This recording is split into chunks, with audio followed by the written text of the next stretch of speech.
আপনারা দেখেছেন এই অতি সম্প্রতি ইসকনের ঘটনা ঘটার পরে আমাদের বর্তমান অন্তর্বর্তীকালীন সরকারের প্রধান উপদেষ্টা দাওয়াত দিয়েছিলেন সব ধরনের সংগঠন, ডান বাম ইসলামী মধ্যম সবাই এই বাংলাদেশের 53 বছর চলার জীবনে প্রথমবারের মতো সকল ঘরানার রাজনৈতিক নেতৃবৃন্দ একসাথে বসে তারা হাত তুলে অঙ্গীকার করেছেন দেশ এবং জনগণের স্বার্থ রক্ষায়, স্বাধীনতা সার্বভৌমত্ব রক্ষায় আমরা সবাই। আমরা কোনো অপশক্তির কাছে মাথা নত করব না, আমরা কোনো চোখ রাঙানিকে পরোয়া করব। এই আওয়াজ, এই মেসেজ দেশের জনগণকে আরো ঐক্যবদ্ধ করেছে, আরো শক্তি জুগিয়েছে এবং বিশ্ববাসীকে বার্তা দিয়েছে যে বাংলাদেশের বিরুদ্ধে ঘরে বাইরে কোনো ষড়যন্ত্র আর সফল হবে না। পরের দিন সকল ধর্মের যারা গুরুত্বপূর্ণ ব্যক্তি, ধর্মীয় অভিভাবকদেরকে নিয়ে আবার প্রধান উপদেষ্টা বসেছে, তারাও হাতে হাত মিলিয়ে আওয়াজ দিয়েছেন এখানে ধর্ম বর্ণের কোনো কথা নেই, আমরা সকলে মিলে বাংলাদেশ এবং এই বাংলাদেশকে আমরা রক্ষা করব। এই বাংলাদেশের বিরুদ্ধে কোনো ষড়যন্ত্রে আমরা পা দিব না এবং আমরা বরদাস্ত করব। আমরা অভিনন্দন জানাই, মোবারকবাদ জানাই এই অঙ্গীকার ব্যক্ত করার জন্য। তারা কি করেছে, কি করে নাই?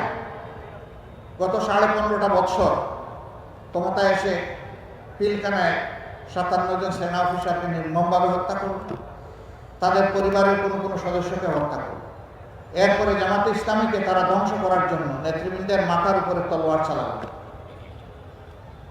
শত শত নেতাকর্মীকে খুন করল। তখন অবশ্য অন্য কোনো দলের উপরে এই বিপদ আসে না।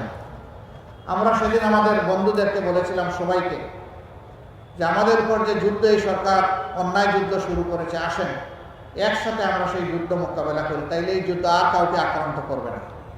দেশ বাঁচবে, আপনারা বাঁচবেন, আমরাও সবাই বাঁচব। সেদিন আমাদের এই আওয়াজ আমরা বুঝাতে পারিনি, অথবা তারা উপলব্ধি করতে ব্যর্থ হয়েছিলেন, যার মাসুক পরবর্তী পর্যায়ে গোটা 15.5 বছর ধরে এই জাতিকে পরিশোধ করতে হয়েছে। আমরা বলেছিলাম আমাদের মাথায় আঘাত করা হয়েছে, সবার মাথায় আঘাত করা হয়েছে, সময়ের ব্যবধানে তাই প্রমাণ হয়েছে। সম্মানিত ভাইয়েরা, এখান থেকে আমাদের শিক্ষা নেওয়া উচিত। আমাদের আলিম সমাজের উপর সরকার আক্রোশ নিয়েছে। 13 সালের 5ই মে শাপলা চত্বরে কি করা হয়েছে, কি নারকীয় হত্যাকাণ্ড চালানো হয়েছে আপনারা দেখেছেন।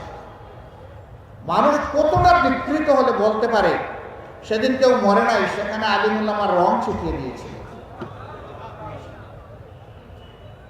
হ্যাঁ, মানুষ যারা দিনের জন্য দুনিয়া থেকে বিদায় নেয় তারা তো শহীদ হয়ে আল্লাহর প্রিয় বান্দাবান্দি হিসাবেই বিদায় নেয়, কিন্তু যারা অপকর্মের দায় নিয়ে দেশ থেকে পালিয়ে যায় তারা কি নিয়ে পালিয়ে যায়?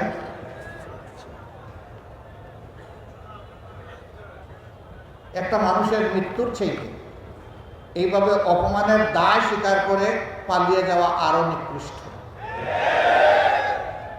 এদের রাজনৈতিক মৃত্যু হয়েছে। আমরা ধারণা করেছিলাম তারা সবক নেবেন আর তারা এই দেশকে জ্বালা যন্ত্রণা দিবেন না, কিন্তু কয়লা দইলে যে ময়লা যায় না, এটা সাবান দিয়ে দইলে যে আরো কালো হয়, কুচকুচে কালো। আমরা সাবান সার্ফ এক্সেল দিয়ে ধুইতেছি আর ওরা শুধু কালো হচ্ছে। ওরা নিজেরা শান্তিতে নাই, বাংলাদেশকেও শান্তিতে থাকতে দিবে না। আমার সম্মানিত ভাইয়েরা, এতটুকুতে যাদের শিক্ষা হবে না তাদের শিক্ষা কবে হবে আল্লাহ ভালো জানেন।